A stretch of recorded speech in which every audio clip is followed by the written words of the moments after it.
number of dimensions. And so this was not possible to get any longer, so we had to drill up all those holes and put millimeter instead. Yeah.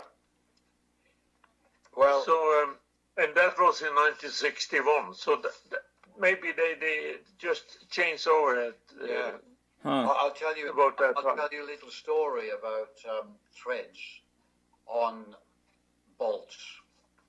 A few years ago, there was an incident with an aeroplane at Birmingham Airport, and it was I think it was a 737. I think Boeing 737, and the captain was heading towards Birmingham Airport, and overnight, after he'd landed that aeroplane, overnight, for some reason, they had to change the windscreen on the captain's side, directly in front of the captain's seat.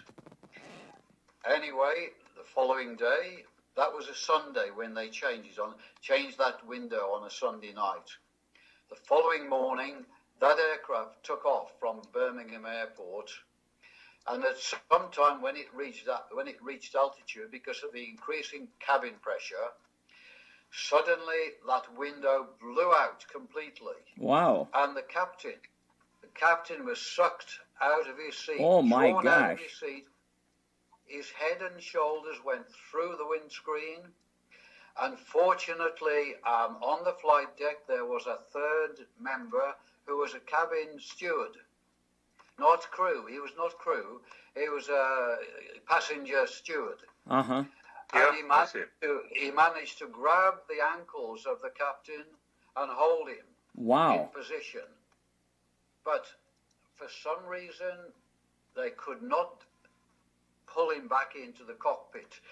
So the second pilot took command of the plane in the right seat, and they managed, as a miracle, they managed to, they thought he would die. Because this happened at about 18,000 feet, I think. I see. And of course, the air temperature at 18,000 feet is about minus 20, maybe, whatever. And they got him back. He landed the plane at Birmingham Airport. Anyway, when they decided to find out the reason for this, the engineer who had changed that window, it had at least 35 bolts. Sure. With the what do they call the bolt head, hexagon head inside. What do they call that? Oh dear me. When he was going to the stores where they were keeping the bolts, he was choosing the correct size bolt head, and he managed to use an electric screwdriver to tighten the bolts. Sure. But wrong thread. Unfortunately, the thread sizes were wrong, but it was so close to the actual proper size that you couldn't see with the eye. You were not able to discriminate with your eye the difference between the thread size. That window blew out simply because he chose the wrong thread size. The head of the bolt was exactly the same as the head of the bolt which had the wrong thread size. And that was the strange thing. Yeah. But that was the cause of that accident. Oh, by the way, the pilot survived. Sure, good. Yeah. He was badly. I have seen a picture.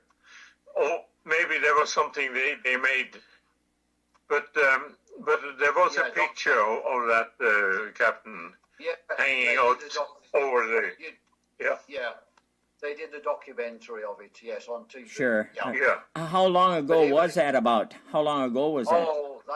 That must have been 20 years, maybe 25 sure. years ago. I see. Yeah. Yep. I see. But he was, I can't remember how long he'd been hanging outside the window. Oh, I think he was hanging outside the window for 20 minutes or more. My gosh. Yeah. Huh. Not just the obviously. He would have to endure the 200 knots of airspeed as well. And the whatever, cold. you know. Yeah. Yeah. Or well, no, they would reduce the airspeed presumably to 140, to just above the stall. I would imagine in the descent. I would imagine that they would try to reduce the airspeed as much as possible. Yeah, sure. Yeah. Sure. What a trauma for that second pilot in command. Yeah. Yeah. But he survived anyway. And I think with little injury, I think he was perfectly okay the next day. Huh. Yeah. Oh, Yeah. a less number of dimensions. And so this was not possible to get any longer, so we had to drill up all those holes and put millimeter instead. Yeah.